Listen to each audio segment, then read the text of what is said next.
Hey guys, कैसे हो आप सभी लोग। मेरा नाम है उदित। स्वागत है मेरे चैनल यू वेडिट गेमिंग के ऊपर।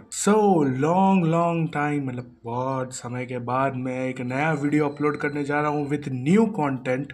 ऑब्वियसली माइनक्राफ्ट के ऊपर ही है, लेकिन न्यू कंटेंट का मतलब है कि कुछ नया करेंगे इस बार माइनक्राफ्ट में। माइनक्राफ्ट सर्वाइवल ही होगा, लेकिन कुछ अलग करेंगे। वैसे तुम लोगों को पता हो या ना हो, तुम्हारा भाई सिविल इंजीनियरिंग कर रहा है। मैंने सोचा है कि मैं अपने सर्वाइवल वर्ल्ड के अंदर सिविल इंजीनियरिंग कॉन्सेप्ट से बिल्ड करूंगा। साथ में रहना और नया सर्वाइवल सीरीज शुरू करते हैं।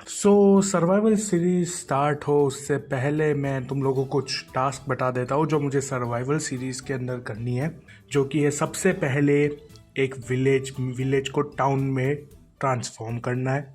दूसरा, एंडर ड्रैगन को पेलना है। नेक्स्ट, हमको सैटेलाइट व्यू मैप का अनलॉक करना है पूरे सर्वाइवल मैप का। एंड लास्ट, तड़कते भड़कते स्ट्रक्चर्स बनाने हैं। इस वीडियो के सिर्फ 2 टास्क रखे हैं अभी फिलहाल के लिए। सबसे पहला है एक ऐसा विलेज ढूंढने का जिसके आजू बाजू प्लेन्स बायोमोड, और नेक्स्ट है कंस्ट्रक्शन मटेरियल्स के लोकेशंस ढूंढना। तो अभी के लिए सर्वाइवल सीरीज स्टार्ट करते हैं। मैं स्पॉन हुआ था एक मैंग्रोव फॉरेस्ट के अंदर, जो कि इतना बुरा स्पॉन भी नहीं था मेरे ख्याल से। वहाँ से मैंने कुछ लकड़ियाँ काटी और फाइनली अपने पहले टास्क की ओर बढ़े, जो कि है एक विलेज को ढूंढना जो कि प्लेन्स बायोम में। और रास्ते में जाते जाते कई सारे मैंने जो रिसोर्सेज है वो गैदर किए, लाइक शुगर केन, फिर जो पम्पकिन होता है वो। फिर मैं वहाँ से लगभग 1000 ब्लॉक ट्रैवल करने के बाद मुझे फाइनली विलेज मिल गया। It was perfect to build a town over there. तो मेरा टास्क मतलब बहुत जल्दी ही हो गया पहला, लेकिन दूसरा टास्क उसमें मेरे पसीने लगने वाले थे। लेकिन वो टास्क का एक एलिमेंट हमें पहले ही मिल चुका था, जो कि है मैंग्रोव बायोम के अंदर मड एंड क्ले, जिसकी मदद से हम एक कंस्ट्रक्शन मटेरियल बना सकते हैं जिसे बोलते हैं हम ब्रिक्स। हमने ब्रिक्स के लिए जो मटेरियल चाहिए उसकी लोकेशन फाइंड शुरुआत में ही कर दी। Alright, welcome to survival class world. इस क्लास के अंदर मैं तुम लोगों को construction equipments, material and components के बारे में 30 टू मैक्सिमम 2 मिनट्स के अंदर समझाऊंगा। हिस्ट्री थोड़ी जान ले। ब्रिक्स का जन्म 10,000 साल पहले हुआ था, जो कि सबसे पहली ब्रिक थी मड ब्रिक, जिसको सूरज के लाइट से सुखाकर उसके बाद उसको कंस्ट्रक्शन के अंदर इस्तेमाल किया करते थे। और उसके बाद 3500 BC के अंदर फाइनली फायर ब्रिक्स का जन्म हुआ। फायर ब्रिक्स मतलब जो मड की ब्रिक होती है उसको पकाकर इस्तेमाल किया जाता है। पकाने के बाद उसको कंस्ट्रक्शन के अंदर इस्तेमाल किया जाता है, जिससे कई सारे पुराने स्ट्रक्चर्स बने हैं, जिसमें से one of the 7 wonders great wall of China भी आता है, जिसके अंदर फायर ब्रिक्स का इस्तेमाल किया गया है कंस्ट्रक्शन में। अभी के टाइम पे बहुत सारे प्रकार की ब्रिक्स होती है, लाइक अपनी फायर ब्रिक्स, फिर होती है fly ash bricks, stone bricks, mud bricks etcetera. बहुत सारे टाइप की ब्रिक्स होती है।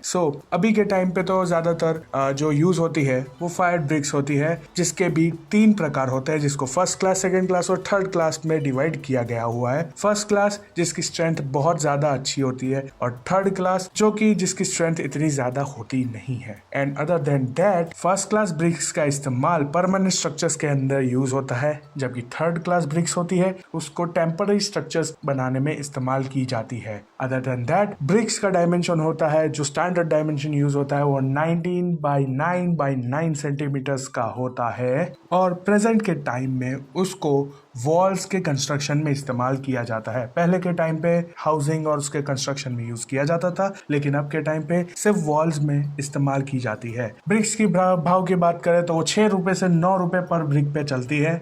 और तुम लोगों को पता है क्या, तुम लोग ब्रिक्स को टेस्ट भी कर सकते हो। अगर 2 ब्रिक को टकराओगे तो मेटेलिक साउंड आएगा, अगर मेटेलिक साउंड आया तो ब्रिक्स बहुत अच्छी है। ऑलराइट, अगर इन्फो मिल चुका हो तो वीडियो की तरफ वापस चलते हैं। ऑलराइट, क्लास खत्म हुई हो तो वापस आ जाए वीडियो पे। फाइनली मुझे एक विलेज मिल चुका था। तो सबसे पहले मैंने उस विलेज को लूटा। ऑब्वियसली लूटना हमारा स्पेशलिटी है विलेज को। विलेज को लूटने के बाद जो वहाँ के मजदूर थे, कैदी थे, जानवर,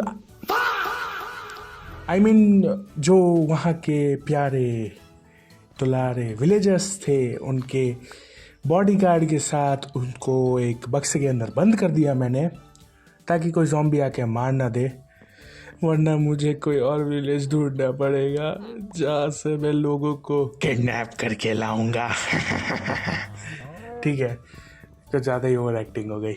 ऐसा एक्सप्लोरेशन के लिए निकला क्योंकि मुझे और भी कई सारे कंस्ट्रक्शन मटेरियल्स को ढूंढना था, और घूमते घूमते मुझे एक कंस्ट्रक्शन इक्विपमेंट का मटेरियल में, जो कि था बैम्बू से हम लोग स्कैफोल्डिंग बना सकते हैं। स्कैफोल्डिंग एक ऐसा कंस्ट्रक्शन इक्विपमेंट है जिसकी मदद से हम किसी भी स्ट्रक्चर को टेम्पररी सपोर्ट दे सकते हैं, उसके बाद उसको हटा सकते हैं जब वो अपना स्ट्रेंथ गेन कर ले। That's it. वो लेने के बाद मैं फाइनली और एक्सप्लोरेशन के लिए निकला, क्योंकि मुझे कुछ और भी चाहिए था जो कि मेरे कंस्ट्रक्शन में बहुत ज़्यादा इम्पोर्टेंट है, और वो मुझे मिला जो मुझे चाहिए था। सबसे important, sand most common but the most useful and important thing which is in the construction field. Sand, concrete, plaster और मोर्टार तीनों चीज़ों को बनाने में इस्तेमाल किया जाता है। सैंड भी दो प्रकार की होती है, white sand and black sand. White sand का मोस्टली यूज़ प्लास्टर और मोर्टार में किया जाता है। ब्लैक सैंड का मोस्टली यूज़ किया जाता है आरसीसी स्ट्रक्चर्स के अंदर। वाइट सैंड जो होती है उसको प्रोसेस करके बनाया जाता है, रेदर देन जो ब्लैक सैंड होती है उसको रिवर से निकाला जाता है। बाय द वे, मैं सैंड के बारे में तुम लोगों को क्लियर कर देता हूँ कि सैंड माइनक्राफ्ट में कहीं से भी उठाए तो यूज़ किया जा सकता है, लेकिन रियल वर्ल्ड में ऐसा नहीं है। रियल वर्ल्ड में सिर्फ और सिर्फ रिवर सैंड का इस्तेमाल ही किया जाता है। दरियाई सैंड या फिर रेगिस्तान की सैंड का इस्तेमाल नहीं किया जाता। रेगिस्तान की सैंड बहुत साइज में छोटी होती है जिससे स्ट्रेंथ गेन नहीं होती है, और दरियाई सैंड इसलिए नहीं इस्तेमाल करते क्योंकि उसमें सॉल्ट मिक्स होता है जो कि स्ट्रक्चर को वीक कर देता है, लोहे को जंग से भर देता है, जिसकी वजह से दरियाई सैंड का इस्तेमाल नहीं किया जाता है। अभी भाव की बात कर दे तो वाइट सैंड का भाव 1000 रुपये से 1200 के बीच में होता है, और ब्लैक सैंड का भाव देखे तो 800 से 1000 के बीच में होता है। कंस्ट्रक्शन सैंड ऐसे देखे जाए तो बहुत टाइप की होती है। अगर तुम लोग देखने जाओ तो रेड सैंड भी होती है, फिर फिलर सैंड लाइक एक्सेट्रा बहुत टाइप की होती है, लेकिन हम यहाँ पे सिर्फ 2 सैंड की ही बात करेंगे जो कि मोस्ट कॉमनली यूज की जाती है। ऑल राइट, ठीक है, सैंड के बारे में जान लिया। तो फाइनली मुझे जब लोकेशन मिल गई थी सैंड की, तो सामने की साइड ही मुझे एक दिखा डेजर्ट टेम्पल, जिसको पहले जाके मैंने लूट लिया, इंक्लूडिंग TNT। लूटने के बाद मैं निकलने ही वाला था, तभी मुझे दिखा डेजर्ट टेम्पल के पीछे एक डेजर्ट विलेज भी था। तो हम वहां पे जाते सबसे पहले क्या करते हैं, लूटना। वहां की सारी चेस्ट और जितने भी हेबल्स थी वो सब मैंने पहले लूटी, और लूटने के बाद घर की तरफ मोड़ ही रहा था, तभी मुझे एक और कंस्ट्रक्शन मटेरियल दिखा, और वो था टेराकोटा।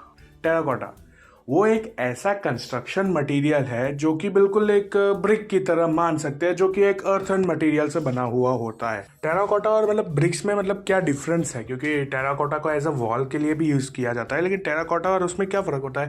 टेराकोटा पहले तो लाइट वेट होता है, ठीक है, और वो पोरस मटेरियल होता है, पानी इजीली सोख लेता है वो चीज़, और ज़्यादातर टेराकोटा डेकोरेटिव के लिए ज़्यादा इस्तेमाल किया जाता है, जबकि ब्रिक्स जो होती है वो डिज़ाइन के लिए होती है।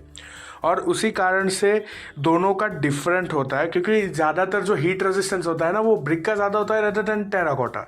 इसलिए स्ट्रक्चरल डिज़ाइंस और उसके लिए ब्रिक्स का इस्तेमाल करते हैं अभी के टाइम पे, और टेराकोटा को जस्ट फॉर डेकोरेशन के लिए ही इस्तेमाल किया जाता है। टेराकोटा मिलने के बाद मैं टेराकोटा के पहाड़ पे चढ़ा, क्योंकि मुझे पहाड़ के दूसरी साइड देखना था कि वहाँ पर क्या वो चीज़ है जो मैं ढूंढ रहा हूँ, क्योंकि वो भी डेकोरेशन में अच्छी लगती है। और वो मुझे चीज़ मिली भी, जो कि थी ऑरेंज सैंड। या ऑरेंज सैंड का भी यूज़ मैं डेकोरेशन में कर सकता हूँ, कंस्ट्रक्शन में, तो मैंने उसके भी कोऑर्डिनेट्स साथ में ले लिए और उसके बाद मैं वापस घर चला गया और घर जाके अपना जो भी सामान मैंने कलेक्ट करा था वो सब मैंने चेस्ट में रख दिया और चेस्ट में रखने के बाद एक फाइनल कंस्ट्रक्शन मटेरियल ढूंढने के लिए निकल पड़ा था। जाते जाते मैंने अपने विलेज के ही नज़दीक एक और विलेज देखा जिसको मैंने लूट लिया। ऑब्वियसली वहाँ पे एक ब्लैकस्मिथ भी था जिसकी वजह से मुझे आयरन भी थोड़ा सा मिला था। लूटने के बाद मैं वहाँ से निकल गया एंड फाइनली बहुत ज़्यादा घूमने के बाद मुझे वो कंस्ट्रक्शन मटेरियल विलेज के एक नज़दीक ही मिला।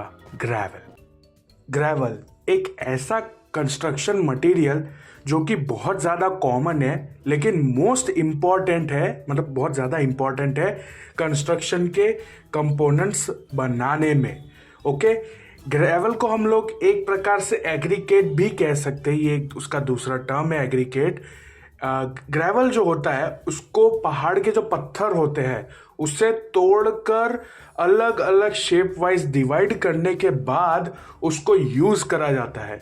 ग्रेवल होता है ना, हमारे माइनक्राफ्ट पे एक ही प्रकार के ग्रेवल टोटल 5 टाइप्स के होते हैं, ठीक है। सबसे पहले होता है राउंडेड मतलब क्या, जो आपको नदी के किनारे जो पत्थर मिलते हैं ना एकदम गोल गोल स्मूथ सरफेस वाले, वो राउंडेड एग्रीकेट्स है। दूसरा है इरेगुलर एग्रीकेट्स, मतलब क्या, जिसके थोड़े से एजेस होते हैं और मतलब राउंडेड भी होते हैं और थोड़े से एजेस भी होते हैं। एंगुलर मतलब कॉर्नर टाइप एजेस होता है ना, उसकी बात कर रहा हूँ, वो बहुत ज्यादा होते हैं तो एंगुलर होता है। सेकंड लास्ट है फ्लेकी मतलब चपटे, जो एकदम ऐसे पतले होते हैं ना पत्थर एग्रीकेट, उसको फ्लेकी बोलते हैं। एंड लास्ट एलोंगेटेड मतलब जिनकी लंबाई ज्यादा होती है रेदर देन अदर बाकी सारी कपचियों के। ग्रेवल के अगर भाव की बात करें, मतलब एग्रीकेट के भाव के बारे में बात करें, तो वो ज़्यादातर आप लोगों को 600 रुपये से 1300 रुपये पर टन के भाव पे आपको इजीली मिल जाता है। एग्रीकेट टेस्ट करने के बाद ही यूज़ करना होता है, जबकि उसके बहुत सारे टेस्ट होते हैं like crushing test, impact test, फिर aggregate shape test, adhesive test etcetera, बहुत सारे होते हैं। तो वो टेस्ट करने के बाद ही एग्रीकेट का इस्तेमाल करना होता है, इसलिए एग्रीकेट ध्यान से इस्तेमाल किए जाते हैं। माइनक्राफ्ट में तो कहीं से भी उठा के डाल सकते हैं, लेकिन रियल लाइफ में एग्रीकेट को टेस्ट किए बगैर हम इस्तेमाल नहीं करते हैं। ऑल राइट, ग्रेवल की लोकेशन ढूंढने के बाद मैं फाइनली घर की तरफ जाने ही वाला था, तभी मुझे एक और नया विलेज मिलता है। उस विलेज में जाकर सबसे मैंने लूटा, लाइक चेस्ट लूटा, फिर हेबेल लूटी, मैं वापस अपने विलेज में आ गया। ऑल राइट, तुम लोगों को क्या लगता है कि मैंने अपना जो लोकेशन है, जो जहाँ पर मेरे को टाउन कंस्ट्रक्ट करना है, उसी के आसपास ही मैंने मटेरियल क्यों ढूंढा? मतलब अगर कंस्ट्रक्शन मटेरियल अगर हर ब्लॉक मतलब 4-5 हज़ार ब्लॉक दूर होता तो मतलब मैं वहाँ से भी तो सामान ला सकता था। तुम्हारा आइडिया सही है, लेकिन रियल लाइफ में ये सब चीज़ें काम नहीं करती है। मैंने क्या बोला, सिविल इंजीनियरिंग का कॉन्सेप्ट यूज़ करूँगा। मतलब अगर कंस्ट्रक्शन साइट मेरा किसी जगह पे है तो जो कंस्ट्रक्शन के लिए जो मुझे मटेरियल चाहिए वो भी आसपास नज़दीक से ही मिलना चाहिए। सिंपल है ना, थोड़ा लॉजिक से सोचो।